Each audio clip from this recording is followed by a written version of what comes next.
Aloha mai kako. I'd like to extend a warm welcome to everyone tuning in from around the world to the 2021 Cundill Lecture. O Noelani Arista ko'oi noa. My name is Noelani Arista, and I am the Director of Indigenous Studies at McGill University. I am speaking to you from Jojage, Ka'aina, Hanau Ho'i o Kapoekanyangeha, a meeting place of Haudenosaunee and Anishinaabe people. I am pleased to be your moderator for today's event, the first of 3 of the Cundill History Prize Festival. Since the Cundill History Prize was founded in 2008 through an endowment by the late Peter Cundill, McGill graduate and philanthropist, a man who was passionate about history, each year's winner has been invited back the following year to deliver a lecture based on their award-winning book. Last year, Professor Camilla Townsend of Rutgers University was recognized for her book, Fifth Son, A New History of the Aztecs, by a jury chaired by Peter Frankopan, and was awarded the 2020 Cundill History Prize. She joins us today to deliver her talk entitled, Thinking About the Aztecs on the Possibility of Changing Our Minds. These events would not be possible without the work and support of many people in the Faculty of Arts at McGill University and beyond. We want to especially thank Mackenzie Blejo and Daniel Cram at FMCM Associates, and to Dave Musgrove and the wider History Extra team. Lastly, I also want to acknowledge the contributions made in the Department of History and Classical Studies, particularly the work of my colleagues Catherine Deborah and Elizabeth Elborn. On the right-hand side of your screen, you will be able to see the Q&A tab. This is where you can type in any questions that you might have at any point during the lecture or during the Q&A section. I will be putting your questions to Camilla at the beginning of the Q&A section. We may not have time to get through all of the questions submitted, but we will certainly try our best. It is now my great pleasure to introduce our speaker, Camilla Townsend, Distinguished Professor of History at Rutgers University. Professor Townsend's work focuses on the early modern history of the Americas, particularly Indigenous history and relations between Indigenous peoples and colonizers. In addition to Fifth Son, her publications include Malitzin's Choices, An Indian Woman in the Conquest of Mexico, Pocahontas and the Powhatan Dilemma. Professor Townsend has also contributed significant prize-winning works key to furthering our understanding of Indigenous language sources and the writing of Indigenous history, including Indigenous Life After Conquest, the De La Cruz Family Papers of Colonial Mexico, here in this year, 17th century, Nahuatl Annals of the Tlaxcala Pueblo Valley, and Annals of Native America, how the Nahuas of colonial Mexico kept their history alive. Her current work in progress is with Nikki Michael, On the Turtle's Back, Stories the Lenape Told Their Grandchildren. Without further ado, here is Professor Camilla Townsend. Thank you, Noelani. Thank you so much, Noelani. What a lovely introduction. Okay. I really also want to thank the Cundill organization and all the members of the McGill University Department of History and Classical Studies. You have all, that is the history department members and the Cundill organization staff, you have all been so kind. Beginning last year when I was so fortunate as to win the award, and then all through the ensuing months. I thank you for the conversations, the support, everything that you have made possible, and of course for your help for today. Okay? And thank you to the audience members who are choosing to share some of their time with me today. It's an honor to be here. Without further ado, okay, I will begin because time is of the essence. Okay? So the West, as I think you all know, has a long career of thinking about the Aztecs. In fact, in July of 1520, many months before Hernando Cortés defeated the Aztec government in the Great War that they fought, the renowned artist Albrecht Dürer visited an exhibit of Aztec craft work in the town hall in Brussels. On display were literally the very first items that Hernando Cortés had sent back to Spain. And they were already making the rounds of Spanish-held territories in Europe, even before the military victory that he would secure in 1521. Dürer looked at the tiny golden animals, and that night he wrote in his journal, "In all the days of my life, I have seen nothing that rejoiced my heart so much as these things, for I have seen among them wonderful works of art, and I marveled at the subtle intellects of men in foreign parts." Now, Dürer died not many years later in 1528. It was before the Western world had decided to discard such evidence and conclude that the Aztecs were brutal savages who adored death, ripped out beating hearts regularly and ate them for supper, that in multiple ways they embodied or brought to fruition the worst aspects of human potential. I am sure I do not need to spend many of my 45 minutes reminding you that we have long accepted, consciously or unconsciously, the idea that the Aztecs were almost uniquely vicious, different on a profound level from almost all other human beings.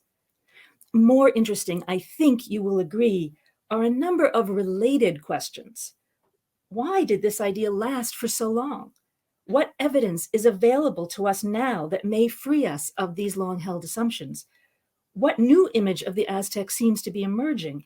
And what, if anything, do we learn about ourselves when we try to answer questions like these about the Aztecs? These are issues that were implicit on nearly every page of my book, Fifth Son, but they were rarely explicit. I was determined at that time to use my pages simply to tell the history of the Aztecs as I believed that they would have wanted it told, and not to spend too much time thinking about the West. Okay? But today seems like a different kind of opportunity. Now, before I launch into a discussion of any of these questions, I should perhaps start with a brief discussion of the terminology that I will be using. Okay? No people ever really called themselves the Aztecs. Okay? It was a name invented later. The people that we now call the Aztecs came down from the north, from what is today the American Southwest, the Southwest of the United States. Okay? And they came down through the desert and ended up settling in the very green Central Valley of Mexico. Okay? Later, a particular ethnicity or ethnic group called the Mexica rose to power and were dominant when the Spaniards arrived. And they are the ones we have tended to call the Aztecs. Now, where did that word come from? Because they called themselves the Mexica. Well, they did talk about having come from a homeland, a mythical homeland called Aztlan, which literally means place of the egrets or place of the herons, better. Okay? So somewhere in their long journey, they remembered some beautiful herons. Okay? And in their historical works, they did refer on 3 different occasions, in hundreds of pages, 3 different times they used the word Azteca, which just means people from a place called Aztlan. They weren't saying we are the Azteca. They were saying that their ancestors were Azteca, were people from the place called Aztlan. So when scholars in the 1700s and 1800s began to look at these sources, they saw this word Azteca and they grabbed it and began to use it because it did serve a purpose. It was a lot of work to say, the Mexica and other people around them who were quite similar to them culturally did such and such. It was a lot easier to have a word that would encompass all of them. So it came into common parlance and today is used all the time. In my book, I try not to use it except when I'm talking about modern attitudes towards the people we call the Aztecs. But in today's talk, I will use it for the same reason that the early scholars did, that it gives us an umbrella to talk about the Mexica and the people they worked with closely when they came to dominate the valley and then the rest of Mexico. I want you to know, though, that the people of that world who surrounded their valley and really filled much of Mexico are probably best called the Nahuas, meaning the speakers of the language Nahuatl. Okay? It's a culture group and a language group, and it works better in a technical sense than Aztecs. Okay? So with the vocabulary settled, we can now turn back to the questions at hand. Okay? There are, I think, two overarching reasons for the extraordinary longevity of the Aztecs' dreadful reputation. Okay? The first and most obvious is the nature of the sources that we've had at our disposal.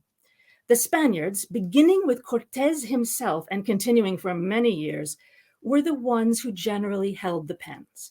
And they told a tale intended to present an image of indigenous people who were in need of conquest, a world that was better off since the Spaniards had knocked heads and taken names. Past scholars have written fine studies of European motivations for the self-serving narratives that they offered in the age of conquest.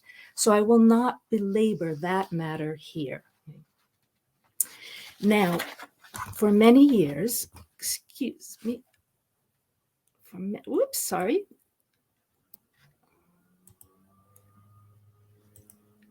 I'm sorry, I think I lost you for a moment, but I'm back, okay? For many years, the only sources that we knew of that were produced by the Aztecs themselves, okay, were archaeological remains. And in some ways, they did not help us much.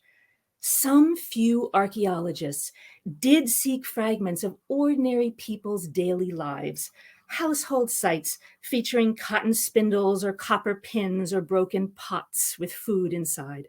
But most archaeologists, understandably, sought the spectacular religious temples, the pyramids. And these pyramids taught us about the ceremonies of human sacrifice and very little else. Tekpat, meaning flint knife, with his mother of pearl eyeballs and his teeth, okay, became a very well-known figure, featured in all the textbooks, emblazoned in the memory of generations of Mesoamericanists. Yet there is, I think, a second reason for the past narratives about the Aztecs. The nature of most of our sources cannot alone account for the Aztec reputation, because for a good part of the 20th century, some Nahuatl or Aztec language sources were available to scholars. That the friars had taught the Roman alphabet to many indigenous acolytes and students, and that many of them had put it to good use and written copious texts, had been known to a handful of scholars since the 18th century. These had put the material, or I guess I should say their partial understanding of the material, to use in constructing their own image of Mexico. But beginning in the 20th century, after the Mexican Revolution, genuine interest in the indigenous past for its own sake grew, and some scholars began to study the Nahuatl language very seriously. The interest soon spread from Mexico to the United States, and over time, a number of brilliant men contribute immeasurably to the study of Nahuatl sources. And on the screen, you will see the names of the four most famous, but there were others. Okay? At that time, they mostly preferred to study works that were produced hand in hand with Spaniards, either the friars or the officials of the legal system, governing figures. Okay? Now, these sources were written in Nahuatl, but once they were adequately translated, they were not too difficult to understand, because their frameworks, produced as they were in concert with the Europeans, were really quite familiar to us. So Since some Nahuatl sources were available, we cannot entirely explain the continuing the continuing pervasiveness, okay, of certain ideas about the Aztecs by alluding to a lack of indigenous sources. In fact, in the second half of the 20th century, a competing myth did arise, positing that some Aztecs were good, kind men, wise in spiritual matters, even proto-Christians, these people said. Nezahualcóyotl of Texcoco symbolized this kind of Aztec, and he actually made his way onto Mexican money, as you see here. But even in Mexico, this image existed side by side with the more prevalent view of Aztecs as heart-eating monsters. Okay? And outside of Mexico, very few accepted any kind of alternative vision. Only a small group of scholars tried to embrace a more complex understanding, and they did not succeed in transferring anything of the kind to the wider public. I think we have no choice but to acknowledge that there was, and I'm sorry to say maybe even is, something profoundly appealing about the notion of Aztecs as inherently more savage than other human beings. In fact, I would argue that for centuries, the idea of a particular villainy on their part has been used to satisfy the shifting needs of each succeeding era.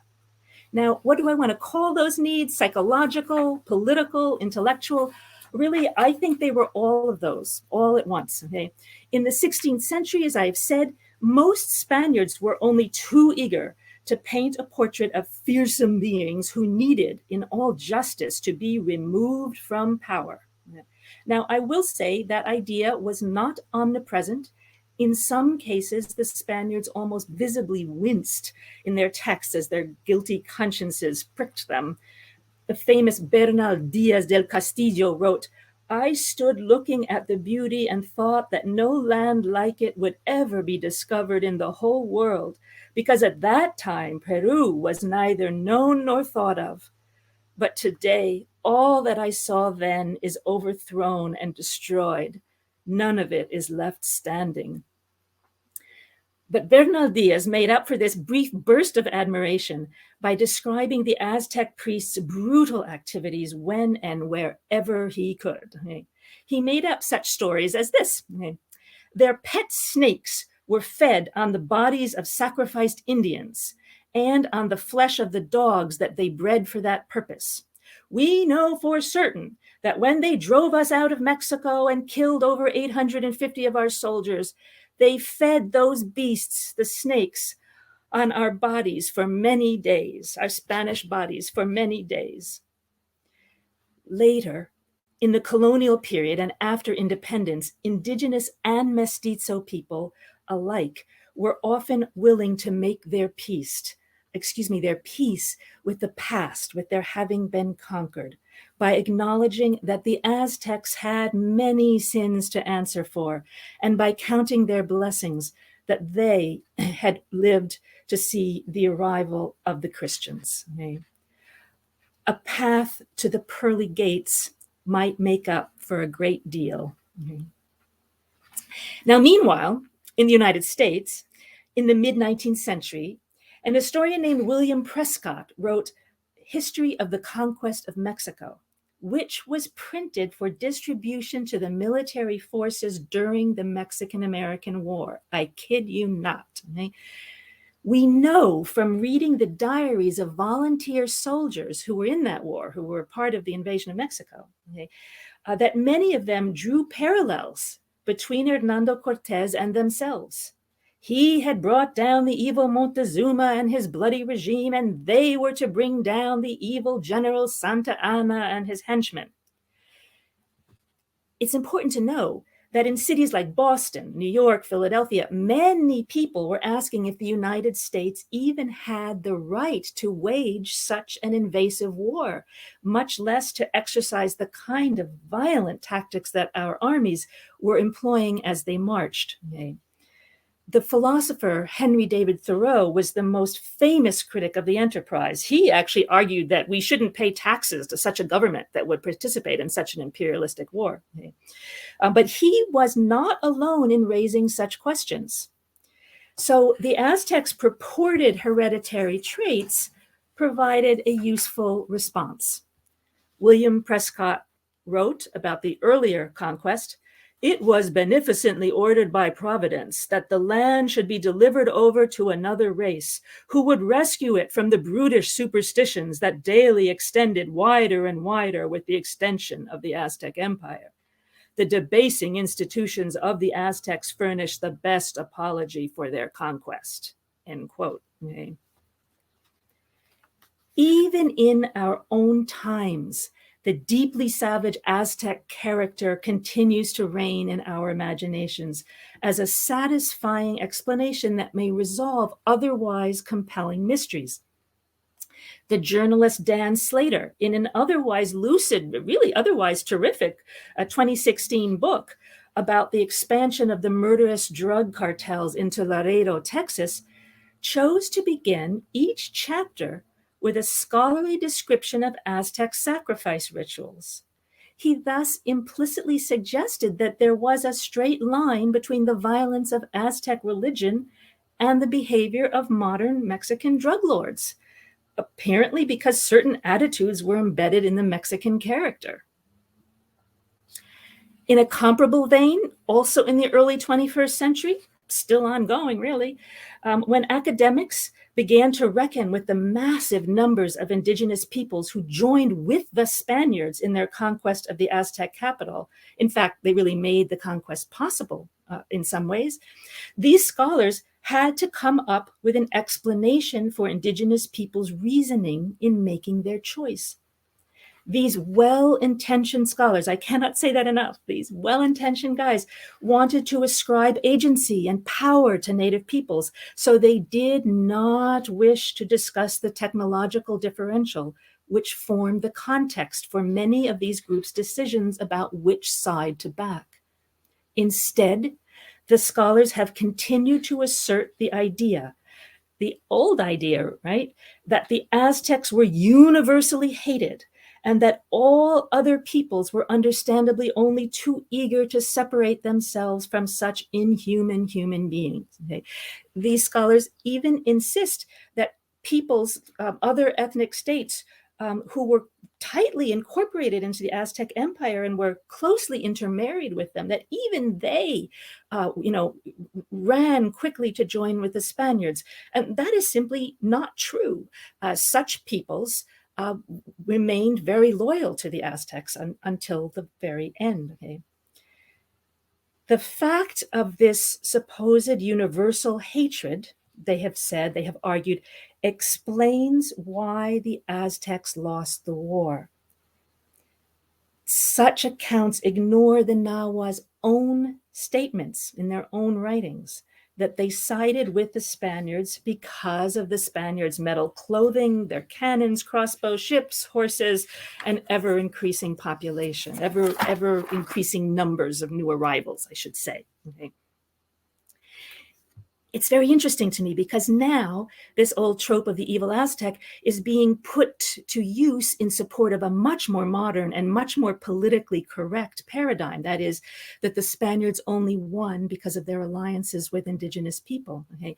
And it's allowing us to ignore some of the real reasons of why the indigenous people, many of them, did side with the Spaniards. Okay? Once again, the notion of Aztec as heinous has served a purpose, meeting a need that is at once psychological, political, and intellectual. Okay? However, despite everything I've just said, I do think that a new day may be dawning. As indigenous poets and artists have remarked, we may be entering into the era of a sixth sun. Okay? Given the flexibility of the notion of the evil Aztec, its capacity to respond to the needs of so many different eras, I may be foolish to imagine that we are now beginning to see evidence of its dismantling. And yet I do persist in that belief. The multicultural sympathies born in the 1980s and 90s are bearing fruit now, as children born then are themselves having children who are growing up without even much knowledge of the prejudices of the past. In Mexico, there are now scores of Indigenous people who have or who are obtaining their PhDs in history, linguistics, anthropology, you name it. This will mean that there will soon be books written about the Aztecs by one of the many native speakers of their language. And some of their books will undoubtedly surpass my own. And that is as it should be. In the meantime, I will try to explain what some of us are doing as a stopgap measure, so to speak. Naturally, we're moving beyond the answers provided by Spanish language sources and the archaeological remains found mostly at the pyramid temple sites. Here in front of you, for example, you have a drawing produced by a Nahuatl-speaking person in the 1500s, but in response to a direct question by the Spaniards. Was it true that your people worshipped, gods from hell, so to speak? So we're trying to move beyond all that. But beyond this, we seek a certain category of Nahuatl document, those that were produced beyond the purview of the Spaniards. Texts produced in concert with friars or in response to questions by friars who were intent on figuring out how to convince the Nahuas how wrong their previous beliefs had been, and whose indigenous aides had likewise come to see Christianity as the key to the future, do have their value.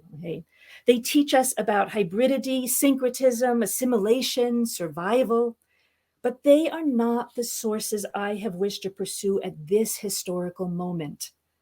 And likewise, courtroom testimony and wills and land sales executed by Nahuas under the watchful eyes of Spanish colonizers do have their own value. They teach us about the realities of people's material lives, and even sometimes the thoughts that they gave voice to in unguarded moments. Surprising what you might say when you're busy selling a piece of land, right? But these are not the sources I have wished to pursue largely. What was needed right now, it seemed to me, was a study of the genres of Nahuatl writings that the Spaniards literally knew nothing about. Now, preeminent among these was the genre of the Xiuhpohualli, meaning the yearly account. And I should pause to say very briefly that until recently, it was translated in a sort of condescending way with a kind of whiff of the primitive as year count. But it really means yearly account. Scholars have come to refer to these sources as annals, not only in the Anglophone tradition, but also in Spanish and French. You can read about los annales or les annaux in any of these European languages. They were given the name of annals in the 18th century because they seem to resemble the medieval annals of Europe. And there is, in fact, a certain resemblance. They are organized year by year, rather than by theme or chapter. They offer no very obviously personal reflections, but rather give information deemed to be relevant to the commonweal. But the use of the European name is quite unfortunate, I think, as it has given rise to the idea that the annals, like some of the other Nahuatl genres, were created by the Nahuas in response to prompts and suggestions from the Spaniards. And nothing could be further from the truth. The Xiuhpohualli, the yearly account, was an old tradition among the Nahuas. Glyphic timelines were held up by speakers and used as mnemonic devices to guide the narrator through a presentation of a shared history. Sometimes he might pause and sing a relevant song or lapse into the present tense and recite dialogue as if he were in a play. And by the way, when I say he, I do mean he. There is a bit of evidence that women may sometimes have served as history reciters, but it is very limited. It's almost certain that they did not in general. Okay. So I do mean guys when I say guys in this case. Okay. Importantly, when a speaker covered a period of crisis, or like, for example, when a war was under discussion, okay, and especially if there were still lingering differences of opinion about that matter, about that crisis, he would stop. And the same time period would then be covered again by another speaker from another lineage or another town. sometimes even by 2 or 4 speakers, if a variety of groups were there to be knit together by the performance. The Nahuas understood that insistent propaganda is of limited value if a number of the audience members are predisposed against it. They must be given a chance to speak their own truth if they are ever going to be willing to come along with the majority, with the Commonwealth, and feel moved by the performance. The Nahuas understood that truth is necessarily envisioned from multiple vantage points. Now, in the past, art historians and anthropologists have sometimes analyzed the surviving visual texts like this one. This is the famous Codex Obama. Okay? But we must understand that what we can do with them on their own is by definition limited. As mnemonic devices, they came alive when someone was speaking. And here enters into the story one of the great ironies of history. It was, counterintuitively perhaps, because of the Spanish conquest that we have the fuller verbal histories that exist today. For many of the friars' students dutifully did their homework. They studied or translated the assigned Christian texts, but then they proceeded to other projects that they seem to have been more interested in. They asked their elders to recite old histories, or they accompanied their elders to meetings of multiple lineages where history was to be performed. And they wrote down all that they heard, carefully transcribing the Nahuatl language phonemes using the Roman letters, as they had been taught to do by the friars. Now, over the course of the colonial era, these transcriptions were passed from hand to hand, and later generations amended them, extracted what they wanted. Sometimes they developed certain themes or added the events of their own times. Later writers lost touch with the old ways to some extent.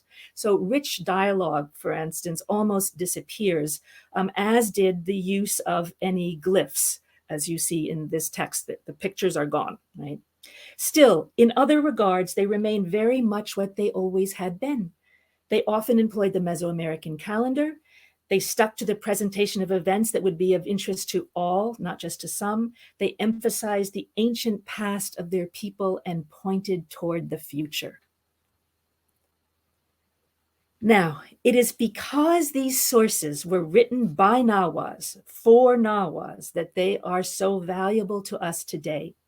They do not lose themselves in European interests or prejudices. But therein also, in another great irony, lies the explanation for why they have not been much used until now. And I don't mean that scholars have disliked them because they did not reconfirm existing prejudices. There may have been some of that phenomenon on some people's part, but not on a large scale, I think, not among academics. I simply mean that they are very difficult for outsiders to understand.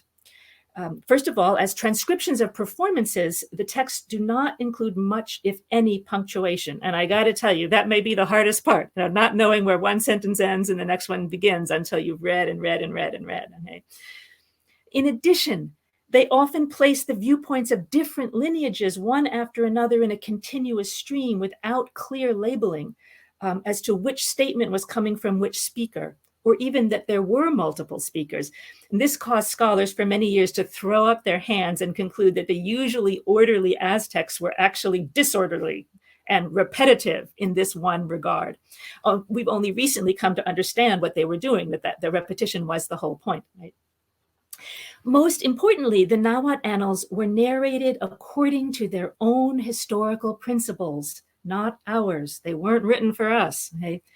Listen, for instance, to this description of the closing of a major war. Now, you have on the screen in front of you the Nahuatl that begins, Awin Mexico Ompowa Shutike Omoma in Chapultepec, and goes on, but I will read it in English. Okay? The Mexica, or the Aztecs, remember, were at Chapultepec for 42 years. In the 43rd, in the year one rabbit, they were despoiled. Huitzilihuitl, the Mexica king, was brought to Culhuacan, meaning as a prisoner, okay, together with his daughter, Chimalaxochitzin. To Xochimilco were brought the priests Simaltecat and Tezcacoacat and Tozpachoch. To Matlatzinco were brought a number of women. and they give some names. To Cuernavaca were brought Coatzontli and some women. They give some names. To Chalco were brought Huitziltecat and some women. They give some names. Okay. Now, I got to say, when I was first faced with passages like this one, I sighed inwardly at wondering what I was supposed to make of any of this. And I think you can now have some sympathy with prior historians. Okay. I wondered why the people had taken so much time to pass down this minutia to future generations, because this was meant for posterity. Okay? Sometimes, I will confess, my eyes glazed over and I would tell myself to look for a different, more interesting or more important part of the text, as many others had done before me. Okay? Only little by little, once I had seen dozens of texts about wars, was I able to come to understand that the fate of high-born prisoners, and especially of women, was extremely politically significant. It really mattered. Anyone could say, we lost badly, or they barely were able to squeak out a victory, or alternatively, we crushed them, or we won, but everyone there knew that we just squeaked by. We won't be able to hold them in subjection long. Anyone could make statements like that. But those are just assertions, okay? On the other hand, a sort of a chart, an implicit chart, as you find in this paragraph, of who was taken prisoner and where they were taken and whether they were to be sacrificed or become servants or wives. Now, that was their definition of evidence. It was their version of proof, a demonstration of the level of a polity's defeat and resulting suffering, or on the other hand, of their power and their enduring victory, depending on their vantage point. Yet, I don't want to create a sense of overwhelming otherness. At some points, the Nahuatl histories read very much like the legends of old that come to us from across the whole globe. Listen to this story of Tassel Gem, a young noblewoman from Cuernavaca, whose hand was sought in marriage by the up-and-coming, but still very poor ruler of the Aztecs. This was before the Aztecs grew powerful. Huitzilihuit, the king, sent messengers to Cuernavaca to ask for a wife. To ask for her as a wife, for Tassel Gem as a wife. And Lord Ozomatzin heard the words by which the Mexica asked for his daughter. But Ozomatzin just went up to the marriage brokers. He said, "What is Huitzilihuit saying? What will he give my daughter there on his island? Perhaps he will clothe her in the thread made of marsh plants, just as he makes his own loincloths out of marsh plants? And what will he give her to eat? Go, tell your ruler, Huitzilihuit, tell him once and for all, you are not to come here again." So the marriage brokers went to tell Huitzilihuit that Lord Ozomatzin refused to give him his daughter. And when he heard this, Huitzilihuit was very disappointed not to have been accepted. But then, once again at night, the god Yohuali spoke to him in his sleep. He said, "Do not be troubled. I have come to tell you how you are to manage things so that you get Tassel Gem. Make a dart and a net with which to shoot at the home of Lord Ozomatzin, where his daughter is confined. Decorate the reed shaft marvelously, paint it beautifully, and inside it place at its center a precious green stone, one that is valuable, one that shimmers. You will stand in their land, and from there you will shoot the dart. The reed in which the precious green stone is inserted will fall where Lord Ozomatzin's daughter is confined, and thus we will get her." And the ruler Huitzilihuit did it. He stood within the boundaries of the Lord of Cuernavaca's land. He shot the dart, the beautifully painted and marvelously constructed reed in which was inserted the precious green stone, and it fell in the middle of the courtyard where the maiden Tassel Gem was confined. And when the reed fell in the courtyard, when the maiden Tassel Gem saw that it came from the skies, that it fell as if it were a gift from the skies, she took it up in her hand. Well, I'll stop reading there, for the tale goes on and time is ticking. Suffice it to say that there follows a section that was fraught with drama for its original audience, and it also contains elements of humor. The young girl is mesmerized by the beauty of the stone, and in her curiosity eventually pops it into her mouth to see what it tastes like. And of course, she accidentally swallows it. Her eyes grow round. It is too late to undo that moment, okay? And then the story grows serious. Like other indigenous maidens in other tales from across the Americas, Corn Tassel Gem soon finds that the swallowed stone was magical and has left her pregnant. She must marry the brazen interloper. And now the tale becomes a political allegory. It may seem that the young woman has been tricked by the Mexica, even used and abused, and by extension, her Cuernavacan people as well. But it is not so, for eventually it is her son, Moctezuma I, that is the grandfather of the Moctezuma you've all heard of, who will rule the Aztec land as it rises to become a great power. History, the storytellers were reminding their audience, is full of surprises. So much for a sampling of the Xiuhpohualli sources. I want to pause and summarize briefly what I believe such sources, taken as a collective, teach us about the Aztecs that we did not know before. There are points to be made about the years before the conquest itself, and the years afterwards. First, the political jockeying that occurred in central Mexico in the centuries before the conquest suggests a world reminiscent of medieval Europe, and probably of other places and times, perhaps in Asia too, if I knew more about them. For now, I'll just draw the comparison to Europe. Okay? Reading about the political intrigues that occurred not only between kingdoms and chiefdoms, but also within them because of divergent family lines, often calls to mind the Game of Thrones, minus the dragons, obviously, okay? And the many clans of half-brothers resulting from polygamy only added to the drama. We can by no means sort the people into good guys and bad guys. Rather, all sought to survive in the best, most effective ways that they knew how. All practiced the ancient custom of sacrificing an occasional prisoner of war to the gods. Usually, but not always, they chose men, great warriors, but sometimes, rarely, an important young woman as well. Now, it is true that as the Aztecs' power grew, their priestly class, in tight alliance with the Aztec ruling lineage, turned this practice of wartime sacrifice into a terror tactic. They began to sacrifice ever-increasing numbers of captives in monthly ceremonies. They were conscious of it as a power ploy. One writer of annals tells us that they would sometimes kidnap people from a region that they were poised to try to conquer, bring them to see the most terrifying of the ceremonies, and then release them, sending them home to tell their people that it was not worth it to attempt to ally with their neighbors and fight the Aztecs off. It was too risky. They should just join the conglomeration. Quote, "In this way they were undone," end quote, one of the writers summarized laconically about those whom the Aztecs had prepared to attack. The religion that circled around the sacrificial ceremonies offered a view of the cosmos in which the gods demanded a certain amount of blood in exchange for keeping the universe intact. In the Aztecs' later years, the tiny amount needed grew exponentially. On one level, many people undoubtedly believed that they were satisfying their gods.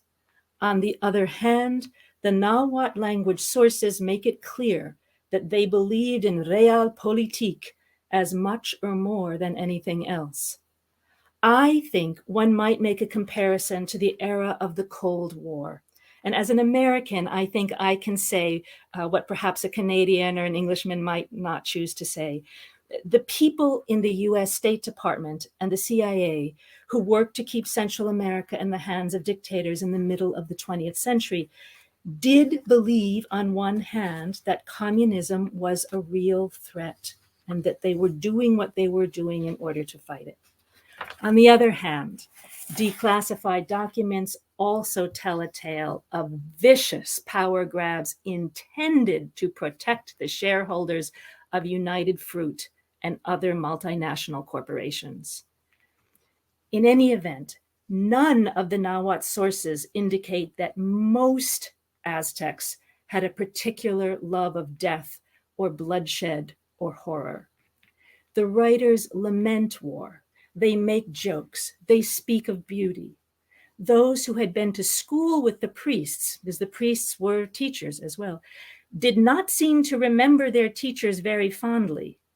I have no doubt that some members of the priestly class and some high chiefs were sadistic beings. I admit, I am glad I do not have to go back to those times to get to know these men better. But I am equally convinced that the majority of the people whose lives I have glimpsed through the Shupowali were as interesting, as creative, and as much fun as most of the humans that I have known have proven to be. As for the conquest itself, some of you may be surprised to hear that it did not always play a central role in the annals. Often the writers seemed at least as interested in any pre-conquest wars that their people had lost as they were in the war with the Spaniards. On the other hand, they did see the latter as a major event, a pivotal event, one that had changed their lives forever. And some of them saw it as a tragedy. In a typical style, one very old text from Tlaxcala records two recitations about the conquest.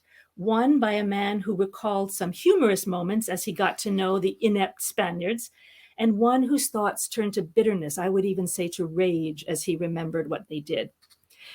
The first account said, "Some lords were baptized when three of the ones they called friars," he used the Spanish word frailes, when the friars came. One was Fray Juan, and the others we never learned the names of. Fray Juan was a happy guy. He really wanted to teach people, but he could not yet speak Nahuatl. He would stand there and just point with his finger toward the sky. Dios, he would say, and Santa Maria, forever and truly a maiden. Then he would point downwards and say, Mitlan, land of the dead, snakes, toads. Okay. The next speaker, on the other hand, recalled the arrival of the Spaniards very differently. And quote, "The Spaniards hanged the ruling nobles, Temilotectli from Quiahuistlan, Quototoa from Atempan, and Tenamazquiquiltzin from Topoyanco." End quote. The speaker remembered the act as a hypocritical one, with the Spaniards unconcerned for the souls that they said they were there to defend. Quote, "They killed them, still the way they were, unchanged adulterers. People were killed without rhyme or reason, and then began the terror, and that was when everyone went for baptism." End quote. The detailed nature of these memories remind us that it was real people who experienced the conquest. They ate breakfast the day before they first saw a Spaniard, and they ate it again the day after. Perhaps it is not surprising that none of the annals say that they believed Hernando Cortez to be the god Quetzalcoatl or any other divinity. Sources written by Spaniards or by indigenous men working with Spaniards many years later are where we find that story. At the time, it does not seem to have occurred to anyone that the swaggering Cortez was a manifestation of the feathered divinity Quetzalcoatl. But that is a story for another day, perhaps. I won't go into any more depth now about the wrong-headedness of the story of the white gods. A number of readers have told me that for them, it was Fifth Son's segment about the period after conquest that held the most surprises. For in those chapters, we find not just resilient children, but plenty of grown men and women also responding with curiosity and creativity to the new regime. Now, one young man, a student that I know, said to me that that part of the book reminded him of the way many immigrants respond when they first find themselves transplanted. Some of them do withdraw into their older communities and try to avoid the new ways as much as possible. But many do not, probably most do not. The Nahuas found that they loved metal agricultural tools, how efficient they were.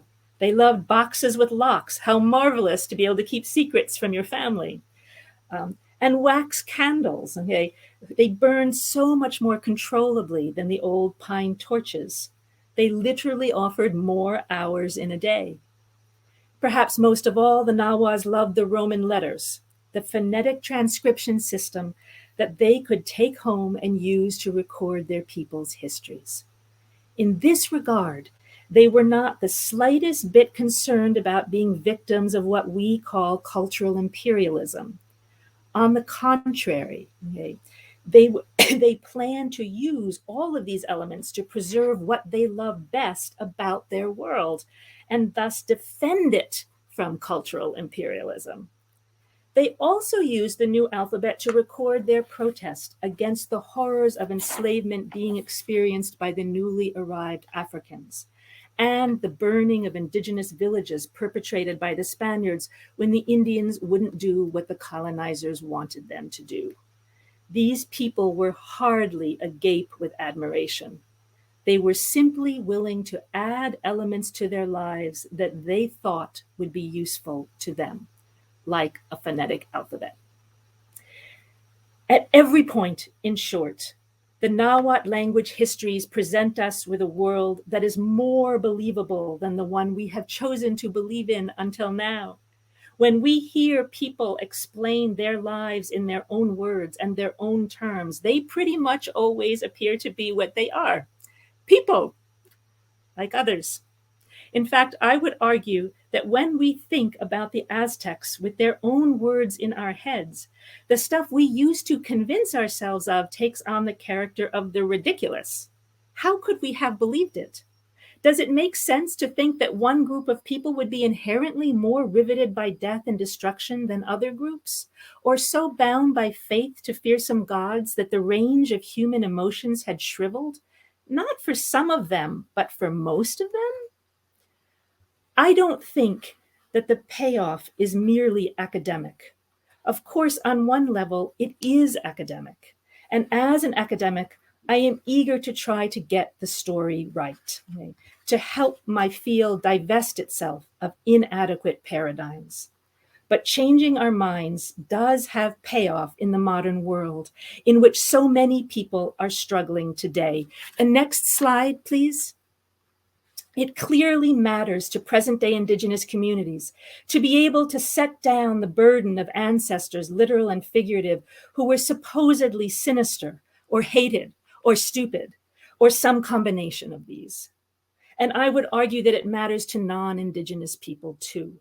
It seems to me it is always good to remind ourselves when we have the opportunity that it is never best to assume we understand other people, their actions and their motivations, when we know almost nothing about them, except for what people have told us who themselves know little about them. Humans have always had the tendency to make this mistake, and social media has only made it exponentially worse. Okay. I hope that someday each of you will have the opportunity in some museum somewhere to look into a large, full-size Aztec obsidian mirror, where you will see your own face clearly reflected, and the world around you also reflected, but in strange and shadowy ways that push you to ask what you really know about it. The mirrors are in keeping with Aztec song poems that also ask their listeners to consider what they really knew. Beyond this, the songs beg their audiences in the midst of their doubts to value, to treasure their fellow humans. But their poetry is a story for another day. For now, I will just say that from the Aztec histories alone, we have the opportunity to learn a great deal about them and also about ourselves. Okay. Tlaxtlahui. Thank you in Nahuatl. Okay. Lastly, I wish to thank very specially three publishers who have worked with me and with the Cundill organization indirectly, or lately, I guess I should say, to help make a change. Oxford University Press was the publisher that originally took a chance on my very odd book, Fifth Son. They did not know then that it would do so well, and I thank them deeply for taking that chance. Grano de Sal is a new Mexican publisher that happily took and published fifth sun as El Quinto Sol. There you see the cover. They've done a beautiful job with it, and people in Mexico are reading it, thus bringing this new way of looking at the sources to Mexico as well. Okay? And since the Cundill Prize, Ediciones Era, another Mexican press, a really wonderful independent publisher, is working with me, taking almost half of the Cundill Prize money and using it to publish books by Indigenous authors. The first one is already out, and you see it there on the right, Mapa de México, Tenochtitlan. This was a beautiful map of Mexico City, organized and painted by Indigenous people in the colonial era. The volume is gorgeous, and it contains a full-size pullout of the map. And it has been published now as a paperback, again, subsidized by Cundill money, so that ordinary people in Mexico can buy it. And now the press is working with the remainder of the money to publish a book by a modern living Indigenous Mexican historian, okay? Helping him to turn what he has into a book that the whole wide world would want to read, and then they will publish it and put it out on the bookstore shelves. Okay? So again, what Cundill organization has made possible, working with publishers indirectly in this sense, okay, I think is really phenomenal. And I wish to thank not only the Cundill organization for making it all possible, but also the publishers who have played such an important role. Okay. Lastly, thanks to you, the audience, for giving us your time today. And if you do have questions, I think I'm here to answer them. I believe Noelani will help us organize all of that. Okay. Thank you so much. Hi, Noelani. Professor Townsend, what a great engaging talk that you've given, and it's great news to hear about the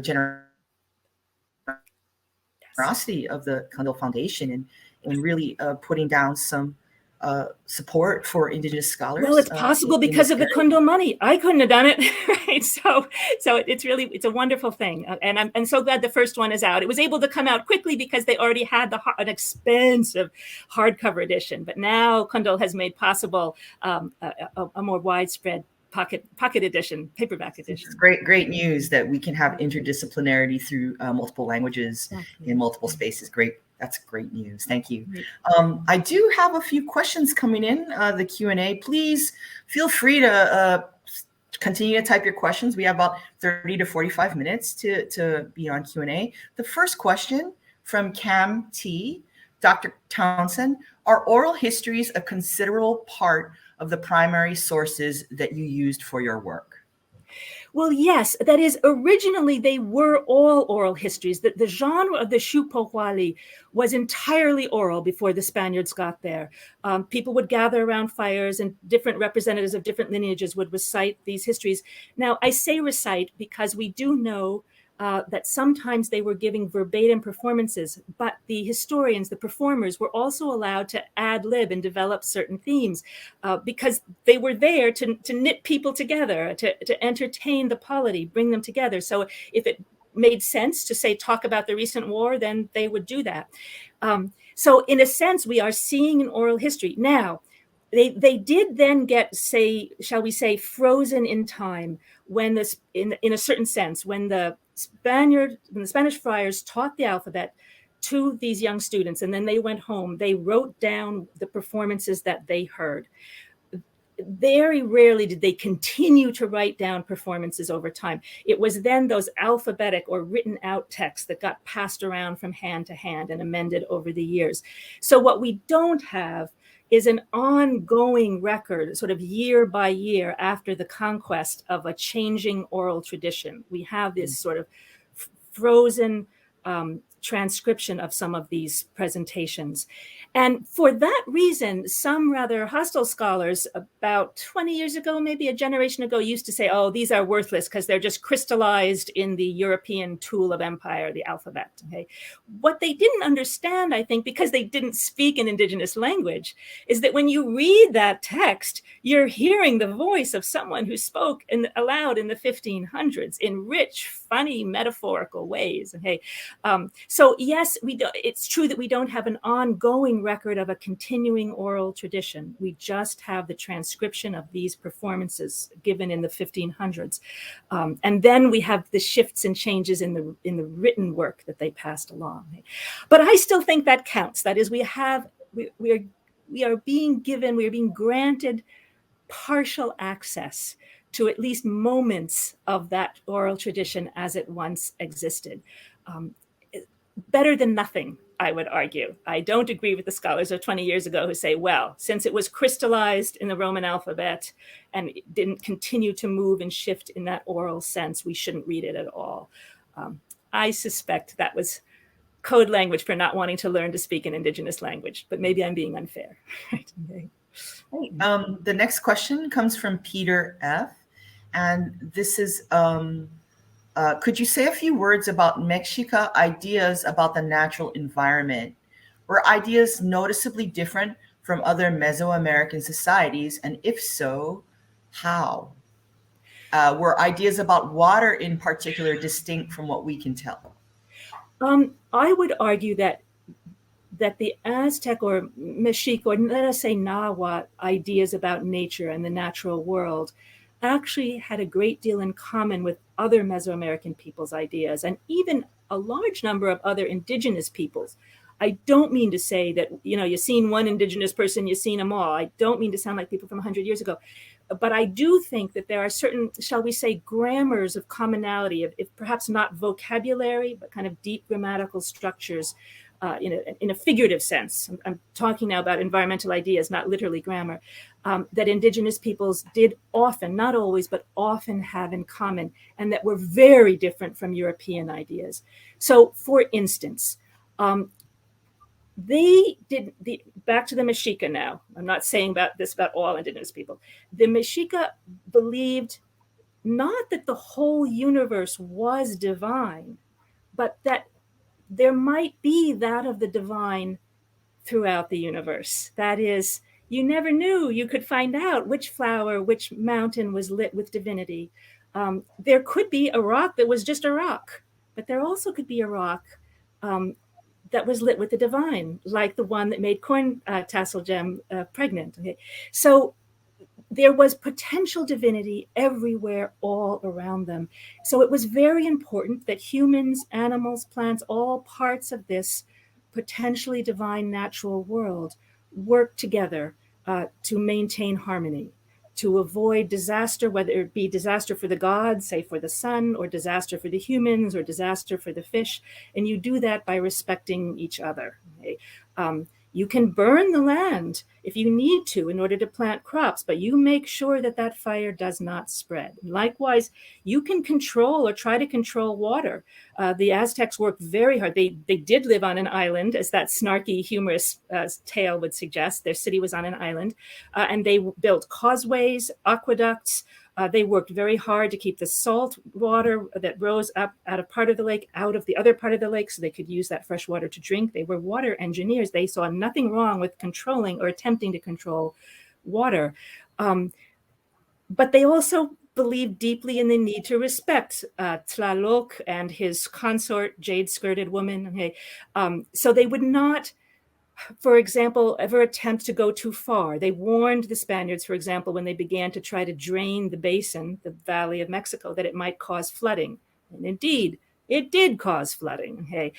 So they thought that a relationship with nature was a relationship and that human beings had the right to exert themselves. It wasn't that they should always be overawed by nature, but that they shouldn't push it too far. Okay? That they should understand that that water, rain, the rivulets, the streams that in which jade-skirted women lived also had rights and also had power, and that had to be listened to and respected.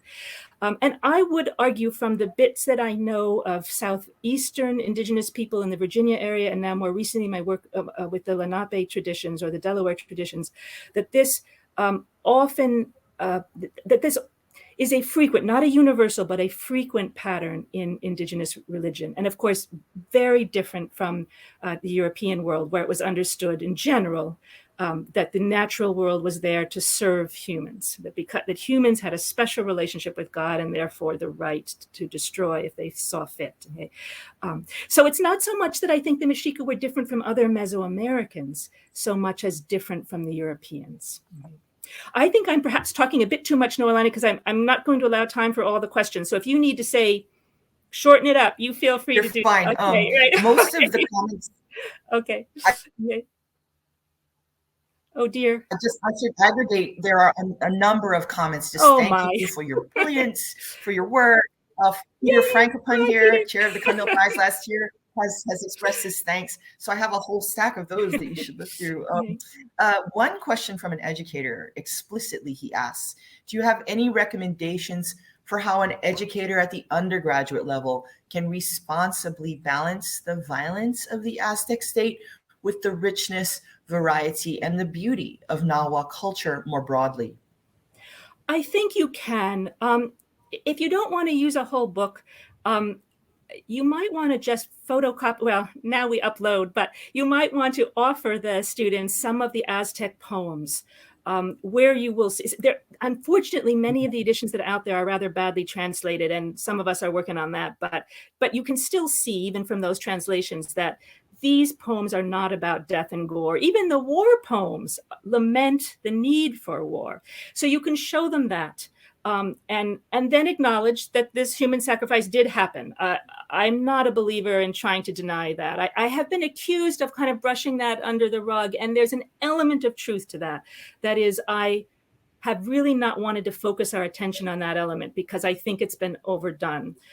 So I will be the first to say we should acknowledge that that was there, but then show them both and remind them, as I said, I don't know what country you're coming from, but well, I was going to say whatever country you're from, there are probably guilty periods in your history. So you can remind them that the Aztecs are not the only ones that had certain leaders, certain governments that were problematic, shall we say. And again, the Aztecs only behaved that way towards the very end of their reign, of their history. In the beginning, they couldn't have, even if they had wanted to, and there's no evidence that they did want to. It was part of sort of their political peak and their fear of losing that power. That's why I actually think the Cold War analogy might be a bit apt. Okay, that is, sometimes great nations behave very badly when they have extraordinary levels of power and are afraid they're going to lose that. So I think you could offer them, the old primary sources that are all over the place about the sacrifice, then maybe give them a poem or a bit of this story. Now, a lot of what I read today is actually not easily accessible, but I am trying to change that. I'm trying to put out a book that will put that stuff out there. Show them both and remind them that most people's histories include some bad guys and some good guys, and you shouldn't assume the whole culture is the set of bad guys. Okay. All right. I have another question here from Anton. Indigenous religions, of this type seem to have a strong sense of the immanent in the world. Would you care to comment further on this aspect and how it flows into the shape of everyday life? That's a very good question. I guess one thing that I should say first that I didn't cover in the talk, I touched on it in the book, but it's covered in depth there either, is that the Aztecs, we think, mostly did not believe in a heaven.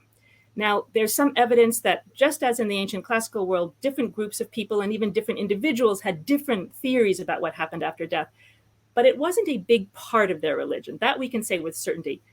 They believe, it's in the poems, the annals, everything they wrote outside of the Spanish purview, they believe that the good times, the heavenly times are here on earth. Your opportunity for happiness, for greatness is here in your relations with other humans and your relation with the earth. Okay? So that's partly why they hated war and lamented death, because it really was the end. There is an exception made for people who either die in war or give up their lives for their people as human sacrifices, or in war, or dying in childbirth. So women had access to this too. So if you give up your life for your people, there seems to have been sort of a 4-year heaven you could go to, but you would really only stay alive forever in the memories of your descendants, not in heaven. So that's why I think this, what you're calling, what this questioner, what this audience member is calling the idea of imminence is so important. Everything about the earthly experience is very important because this is as good as it gets. This is what we must love. This is what we must make the most of.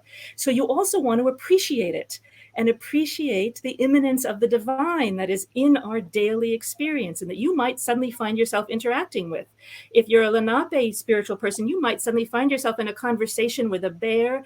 If you're a Nahuatl person, you might swallow a sacred gem and find yourself pregnant. So in an ordinary people's lives, they too, through visions, dreams, and sudden experiences, or that's the experience of beauty on a dawn on a snowy morning, you suddenly experience the divine. And they were aware of that and aware of the fact that this was part of what is and what we should remember is so marvelous about our earthly lives, rather than spending your whole time here obsessing about some future state that someone else has told you is out there somewhere. Okay?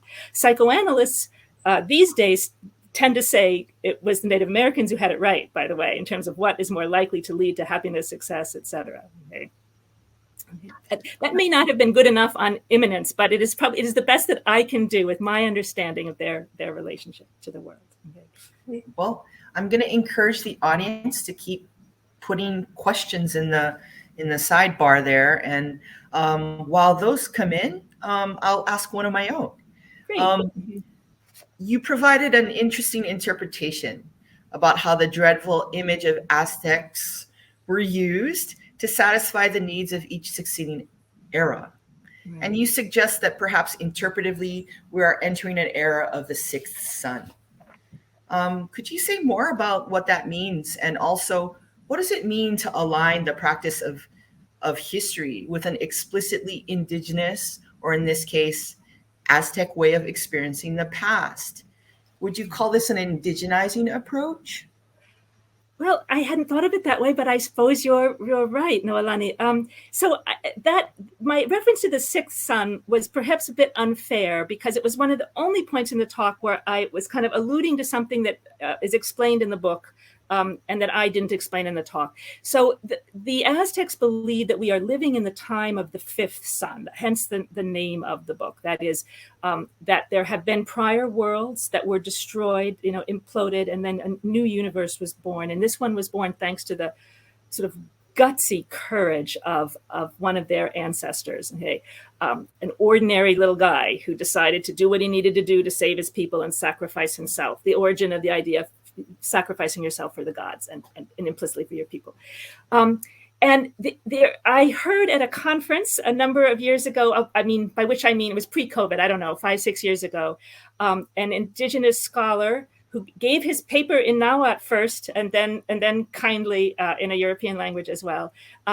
He mentioned that he and his people joke about how maybe we're entering the sixth sun. And what he meant by that was that perhaps it's true that things are changing enough finally now, that notions of shame that have been associated with sort of the psychic being indigenous, that expectations of poverty and pain may be beginning to change. Not that all those material conditions have changed, but the assumption that they must change is new, right? That this has got to end. Okay, and the fact that more and more indigenous people have access now to, as I alluded to in the talk, not only to education but to the right and ability to make art, etc. Okay. So I kind of, I hope in the talk I attributed that enough. I'm sort of trying to run with that idea in the sense that maybe we're getting there. And I also don't want to be Pollyanna-ish and romanticize the present moment.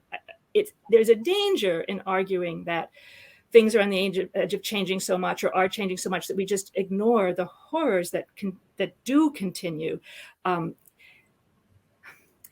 But I think there's more good than ill to be gotten from a conviction that things can and will and change and are changing. Once we have that conviction, I think it becomes more possible to bring that about. Okay? So how do we do that? I think gradually the field of history is recognizing more and more that we do need to cede, at least for a while, the discussion to indigenous people. as more and more of them have access to that world, there will be more and more books to be read, etc. Okay. Now, I'm not saying cede it forever. That is, I don't want a world in which I am only allowed to write about, let us say, I'm a product of Swedish immigrants on one hand and Puritans in New England on the other. I don't want a world in which Jewish scholars must write about Jewish history, and let us say Noelani is only allowed to write about Hawaii. I don't want that. I don't think any of us want that. But I think what we do need is a period in which it is expected that these young Indigenous scholars will take the ball and run with it for a while. And that is beginning to happen, as I said. Okay. Frankly, I mean, my book's obviously written by a white woman, but I think that 10 years ago, it wouldn't even have been taken very seriously as a work of history. So I think that is proof that things are beginning to change. Okay. And then when you look around the world and see who's getting their PhDs, you can see suddenly a whole rising generation of Indigenous people. So I do think it's beginning to happen. And I think you're right, Noelani, to say that will sort of indigenize history to some extent. Concepts of history will be influenced by concepts that come from Indigenous traditions. I mean, I think of, for instance, the Mexica, well, actually it was all the Nahuas as far as we know, but we know the Mexica cultural habit of telling history from multiple points of view.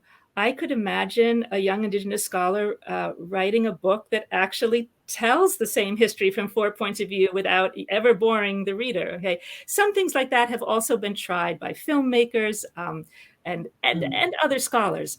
But I think it would be an example like that could work really well. And I don't mean to nudge in that particular direction. I just mean that would be an instance, I think, of what you're saying, where history would actually be written differently and read differently because of or due to a deep knowledge of Indigenous ways.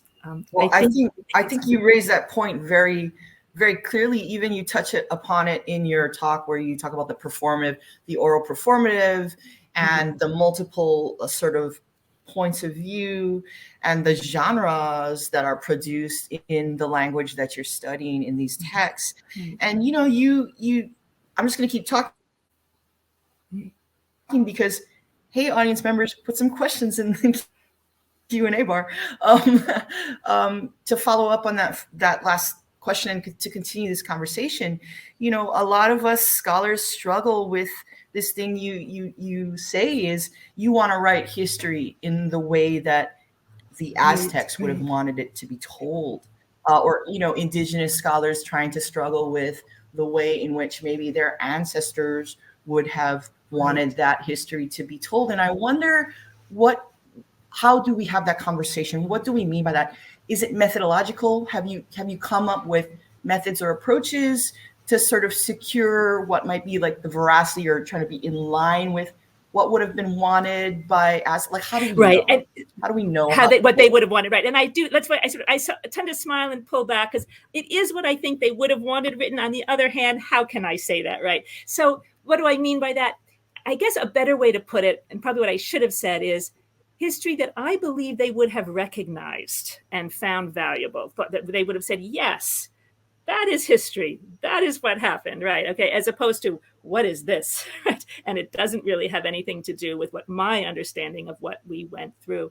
So in a way you can say, well, how can we judge if we're hundreds of years or thousands of miles removed from a culture? How can we judge? But I do think if we're deeply steeped in their sources, we can at least approximate something that they would have found to be familiar. So, for instance, one of the ways in which the book is odd is that even though it purports to be, and I hope it is, a sort of a big synthesis of Aztec history, I constantly stop and quote them. Their words are right there.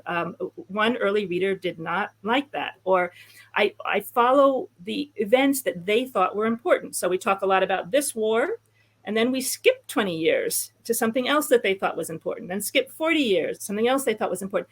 And again, an early reader said, this needs to be a continuous history. That's how we do things, And I thought, well, but they weren't interested in those 20 years. In their minds, nothing significant happened in that period. And so they, in their sets of, they would literally say, they had a glyph, and then we would find the translation of literally nothing of importance happened. Okay,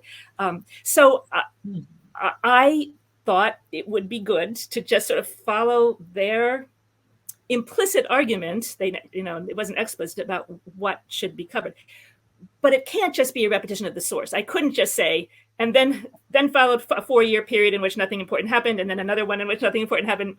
Modern readers would not, truck with that. But I think there's a way to have our cake and eat it too, to try to write in such a way that modern readers can follow it, but that it would still be recognizable as what they think happened, a product of circumstances that they remember. And maybe I'm kidding myself. There is an act of faith in making that leap to thinking that you can understand some other culture or some other time period, even some other person from within our own time period or one's own culture. There's an act of faith. I think we have to try. We should just never be arrogant. If I were to be sitting here saying, I know that I fully understand the Aztecs, I could have been an Aztec, that's problematic. But if we're just attempting to make that leap, then I would argue it's the right thing to do. But I'm well aware that there are others who would say no, because you can come dangerously close to making imperialistic assumptions. I don't know. Thank you. Now we have questions from the audience. Great. Oh, okay.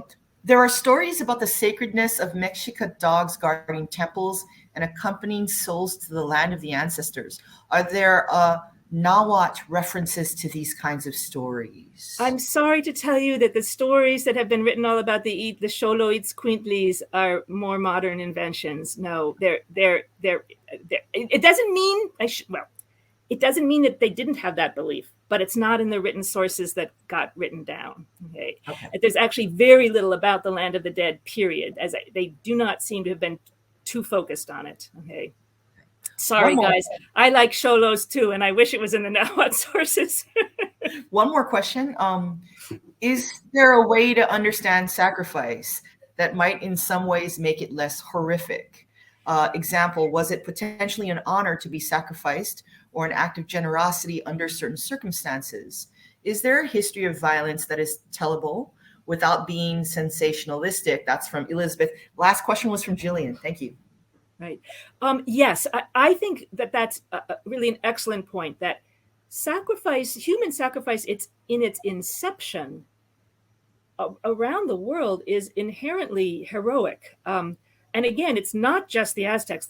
Archaeologists have found evidence of human sacrifice all over I think everywhere except Antarctica.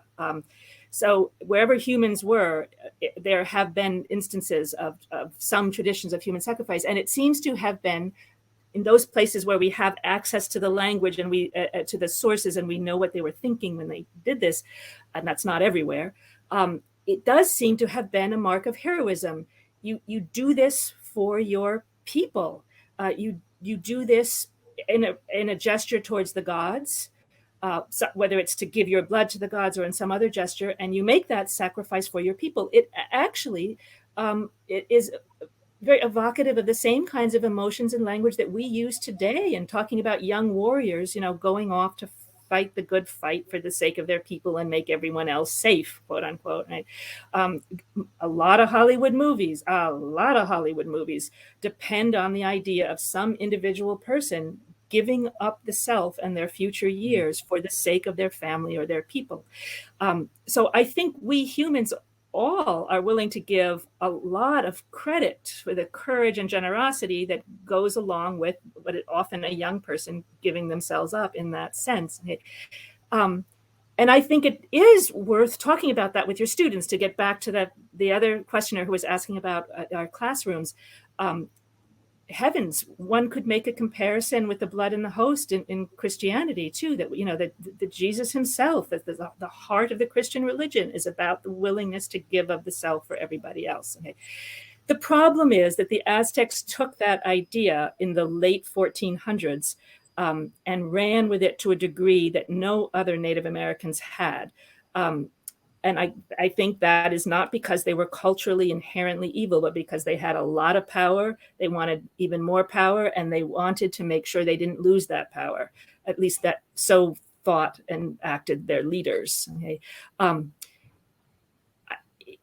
And then it does become something else, right? When you, a transition was made. That is, it's not just the numbers of people, but who they were. When you go from saying, which of us will give ourselves up, or which brave young man, warrior, prisoner of war will die without screaming, when you move from that to let us go and grab people, dozens of people, and sacrifice them, something has shifted. It's no longer really about an act of courage that you're performing for God and your people. It's become a brutal power play. And even worse, the Aztecs would say to an area that they were interested in conquering, you can join this conglomeration willingly, or we'll make you join. And one of the taxes that you'll have to pay is X number of human sacrifice victims, meaning your people will then have to make war on your next door neighbors to get those people. It was going to be an endless cycle of violence. So it would be easier for those people, the ones being approached, to just join the Aztec Empire. So they clearly were using this supposedly religious concept in brutal ways. I think we can talk about it with our students and separate it. Say there is an ancient, heroic, and noble idea about being willing to give the self for your people, and not necessarily say, and that automatically leads to what the Aztecs did, that's a separate and very specific historical political event that occurred in Mexico in the late 1400s, okay? Just like the dirty wars that the US State Department sponsored in the 1950s, 60s, 70s, and 80s. Bad things happen in these periods. So I think that's a wonderful idea, to approach human sacrifice from that point of view, tying it to the notions of human sacrifice that we all, in a sense, love to love, right? When we're watching our Hollywood movies. So, right. All right, I have about 3 more questions on deck. The first one from Sarah P. One of the most remarkable aspects of your really wonderful and remarkable work is your ability to move between very distinct cultures, from those in Chesapeake to those in what is now Mexico, usually separated into different historiographies. How does your work on Northern people help you with your work on the Southern people, and vice versa? You know, that is a great question, and it actually does really help. I was working on learning Nahuatl in the late 1990s, and at the same time was working on trying to present a serious study of Pocahontas, because as you probably know, well, the Canadians don't, but the Americans do, so much BS has been written about Pocahontas. But at that time, we had one good chapter in a book by Daniel Richter. But other than that, it was all it's not only silly, but racist. You know, she loved Englishmen better than she loved her own people. She loved Christianity better than she loved her own religion. And it was so evidently nonsense. So I was trying to write that book, but there are no sources written by Pocahontas. But one of the things that helped me immensely as I was working was, at the same time, as I said, I was studying Nahuatl, and I was reading the Nahuatl accounts of their meetings and impressions of Europeans, their reasons for becoming Christian, etc. Now, I would never say that what a Nahuatl person's reasoning was about Christianity was necessarily the same as what a Powhatan person's reasoning was in Virginia, but it gave me ideas. It made me think, oh, that's right. You know, if you were from a matrilineal city-state, you would think this way about that political situation. So I guess this gets at what Noelani was asking about earlier, having kind of indigenous people, albeit 16th century people, off to the side telling me, you know, how things sometimes were when they first met a European, made me ask new kinds of questions of the English written, the English authored sources that I was looking at. Okay? And sometimes there's just plain old direct overlap. Like, how did I know that it was common I shouldn't say common, but not unheard of in an ancient myth for a young girl to get pregnant from a sacred stone, a sacred pebble, because I had read this in other stories, you know, written down, say, by the Huarochiri people in the Andes, for example, is another place where it happens. And there's a couple places in North America too. So sometimes it's not just so much one set of indigenous people makes a comment that makes you think differently about another set of sources. Sometimes you just recognize, that seems to have been part of, shall we say, a cultural grammatical pattern that may have been shared by different indigenous groups. Remember, there was a lot of migration going on amongst Native Americans and a lot of intermarriage. So it's not crazy to think that some of these stories affected each other. So that is something that I'm glad someone asked that this is something I would want to underscore. That is, there is great value, not in trying to learn all things about all indigenous peoples, because you'll just make a fool of yourself and get it all wrong, but trying to learn about more than one indigenous group of people. Just like if you were studying, a certain county in France, your advisor would probably say, great, now let's look in the Catalan region and see how the church was behaving there, because you might notice things that are mutually illuminating. Okay? So I'm all for it, as they say. That's the short answer. Okay? Okay. I have another question from Peter Frankopan about Itzcoatl and the rewriting histories of the past. Was that unusual? And how were new histories transmitted? How easy is it to oversee and promote standardized oral histories? For the first time, I'm having, well, actually, I guess the second time, there was once during the talk, but I think I only caught part of that question. However, I believe I have the gist. So Itzcoatl was accused by people 2 generations later doing the writing of having, in a sense, literally done a book burning. And that makes perfect sense. They did not explain why he did that, but looking at the annals, it's very clear why he did. He was the son of a slave, and he was not supposed to be the next heir. He seized power, in a sense, in a very clever, politically astute way. So it makes perfect sense that he would want to kind of rewrite those histories. That, remember, the glyphic histories did exist that were used as the mnemonic devices to elicit the oral tradition. Right? So I think the question is sort of how often did that sort of thing happen, and how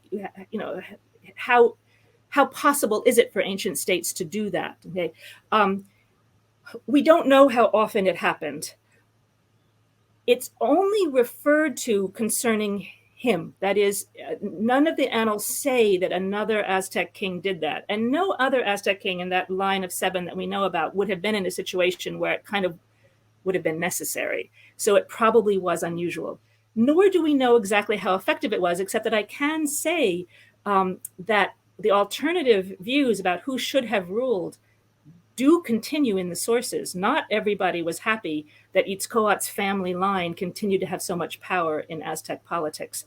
And indeed, in some of the surviving songs, which were often sort of political gossip, you find criticism of the Itzcoatl family line clearly being sung by partidarios, by sympathizers with the other family line.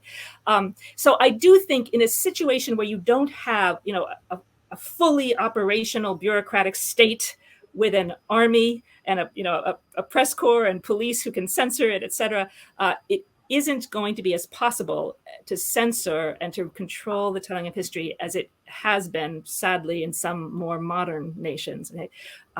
So I don't think Itzcoatl was terribly successful, but it is interesting that he did attempt the same thing as other power-hungry rulers from other parts of the world, that is, to control what posterity said or would say. Now, forgive me if I didn't get at the real nature of the question. The end of it was, is it possible to standardize sort of oral histories?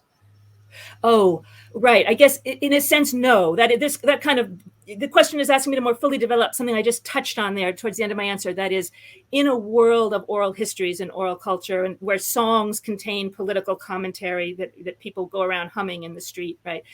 It is not really possible. So we know what Itzcoatl tried to do, and we can infer why. We also know what the other side thought, because their points of view still survives in the record. He was not able to squelch it, to standardize it, shall we say.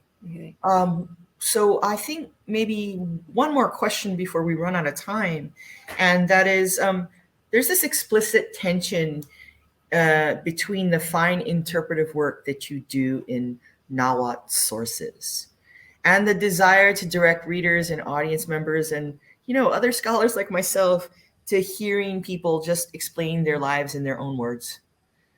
What kind of advice would you have for junior scholars, for graduate students who are struggling with this tension of, being in an archive, learning their languages, coring down, getting really deep, and then sort of public facing, saying, well, it's really about listening to people tell their stories? Right. In other words, I think they're asking, if I understand right, this is actually getting at a bit a similar issue to what you and I were talking about, Noelani. That is, that I, for example, would want to tell the story that I believe is faithful to those sources that I drill down into. And yet it must, to work at all, to accomplish what I think the Aztecs would have wanted us to accomplish, that is, have people get to know them, it has to be written in such a way that people will want to, modern people will want, modern non-Aztec people will want to read it also. Okay? So how do we do both? And in my answer before, I think I ended up probably not giving a great answer, saying I believe we can do it, that we should at least try, and we may fail, and we shouldn't be too certain of our success. I guess I'm going to say something that may not be terribly popular, but maybe it can, maybe it's acceptable. I certainly am a big believer in the emic, or the edict, that is, and getting to know the culture that on its own terms. But I am also a big believer in putting it, then describing it in terms that will be of interest to others. Because as this questioner is saying, we don't want to be someone who believes, at least, that we really have come to understand this culture or this set of sources, but have no way of communicating that. Okay. So what I'm about to say that may not be so popular is, I would say look for the common humanity. And I don't mean ignore the specificities of that culture. Of course not. But maybe start with the common humanity.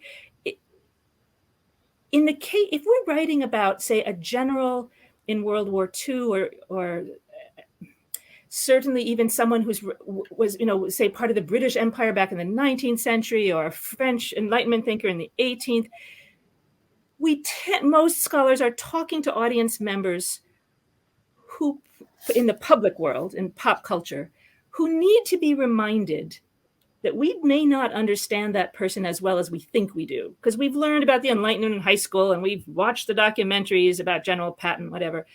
So the reader, or the person out there in the pop culture world, needs to be reminded, the past is a foreign country, right? You may not understand that person as well as you think.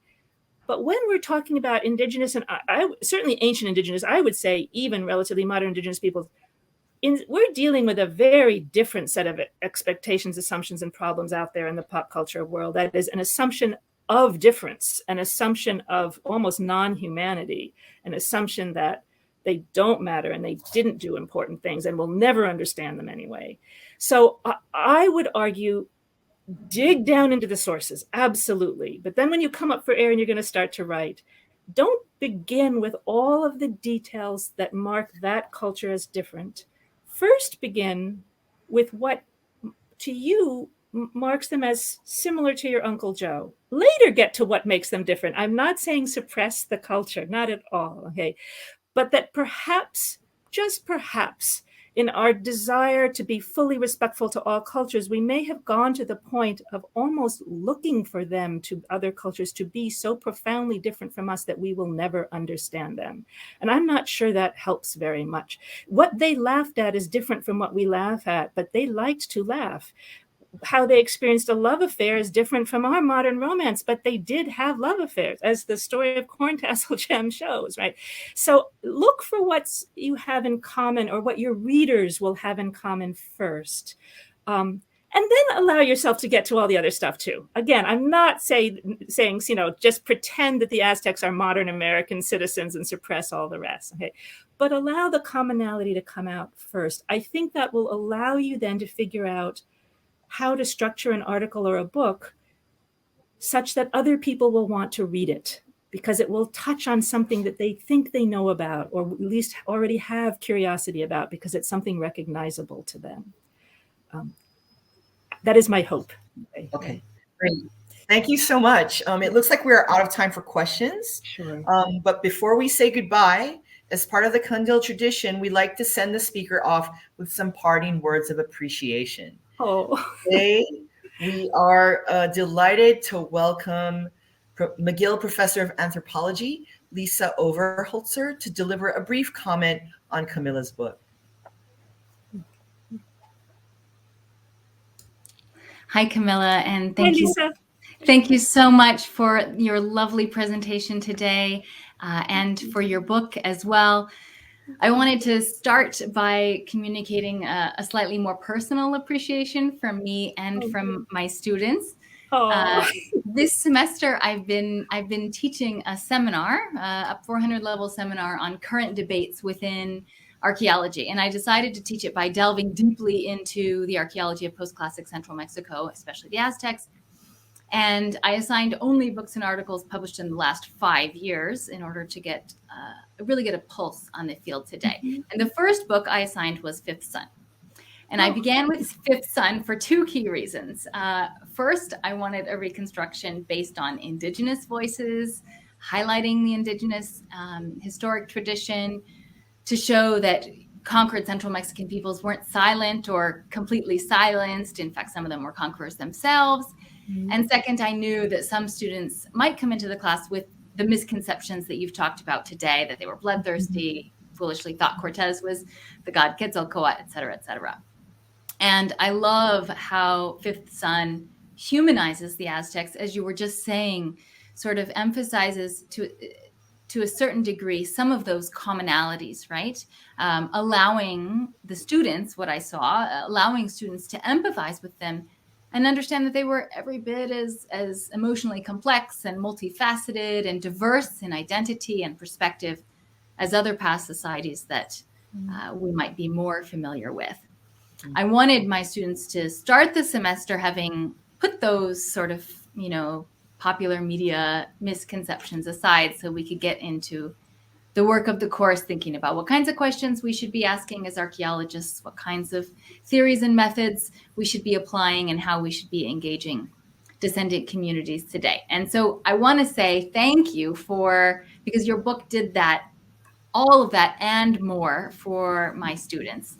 They reflected on their surprise about the extent of popular misconceptions. So many of them had these coming to the class, and also on their impact that they served to the Indigenous peoples of Mexico. They overlooked their agency, their ability to act strategically, their ability to survive and even thrive into the colonial period.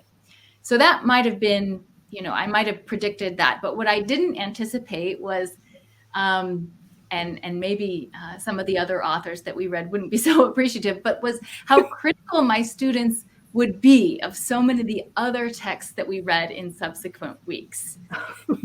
My students complained that many of the other authors presented reconstructions that were less peopled, less emotional, almost lifeless. Women and children were strikingly absent from the scenes. They didn't draw enough on Indigenous voices, or they overlooked diversity within Indigenous viewpoints historically. The writing itself did not compare, the students complained. It had no personal narrative. It was jargony. It was distanced. So all of this is to say that Fifth Son gave my students really important analytical tools, which allowed them to be critical of the use of documents and the sort of style of writing in important ways. So thank you to think about I think the long-term impact that this book will have as it continues to be assigned in courses. But I also wanted to say that there was something in it for me as I reread the book alongside my students. As you know, I'm an anthropological archaeologist of the Aztecs. I can read some Nahuatl. I've poured through some of the annals that you cite in your book.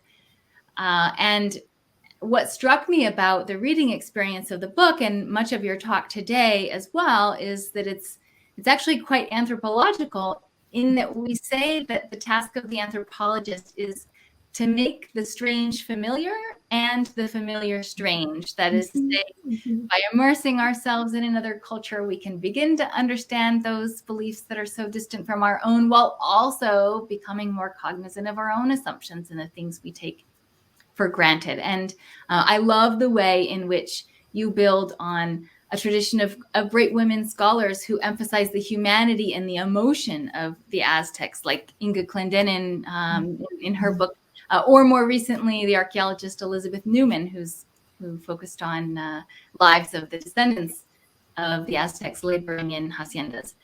But you do this so exceptionally well. You make sense of the texts in a rare and remarkable way. And one of those things is being able to identify and understand humor where others cannot. You know, humor, of course, is one of the last and hardest things to understand when you're learning a foreign language, right? But here you're working without the benefit of seeing the person speaking or the context of the humor. You know, there's also the challenge, as you said before, of the lack of, you know, breaks or headings and so on.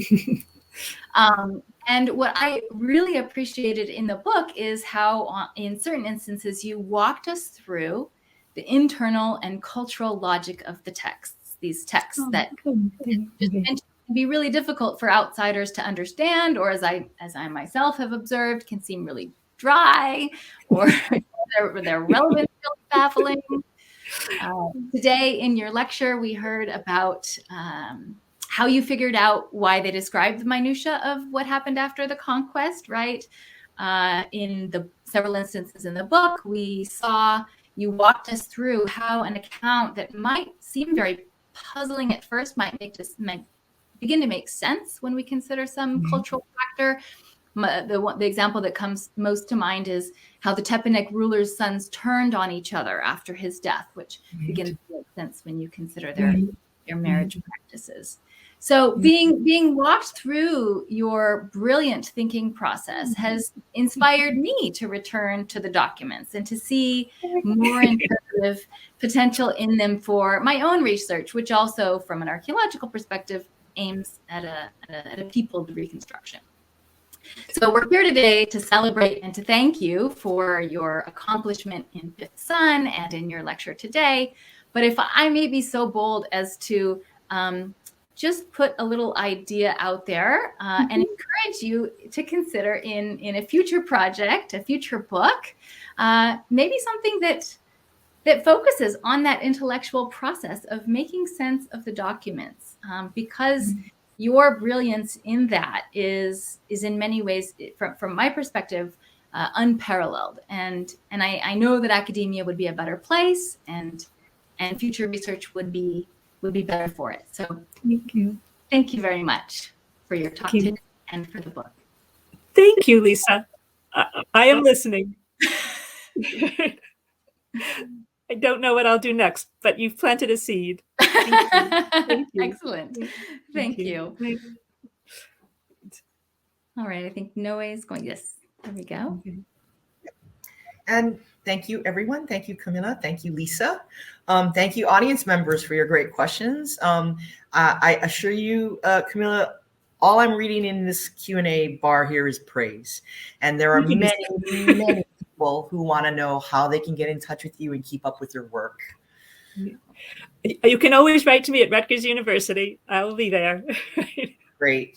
And so that brings us to the close of the 2021 Cundill Lecture. Thanks again, everybody. Thank you, Camilla, for your fascinating talk, and to the audience for joining us. Our program of festival events continues shortly at 4:30 p.m. Eastern, 9:30 p.m. Greenwich Mean Time, and this year's Cundill Forum, Why Do We Rewrite History? Our 2021 finalists, Rebecca Clifford, Marie Favreau, and Marjolein Kars, will consider how our ideas of the past get disrupted, for better and for worse. We hope that you will continue to tune in to that conversation, as well as tomorrow's much-awaited announcement of the 2021 winner in a special virtual ceremony at 1 p.m. Eastern, 6 p.m. Greenwich. More information and links for it all can be found on the Cundill History Prize website, cundillprize.com. That's spelled CUNDILL prize.com. Mahalo again, everyone, and aloha. Thanks all.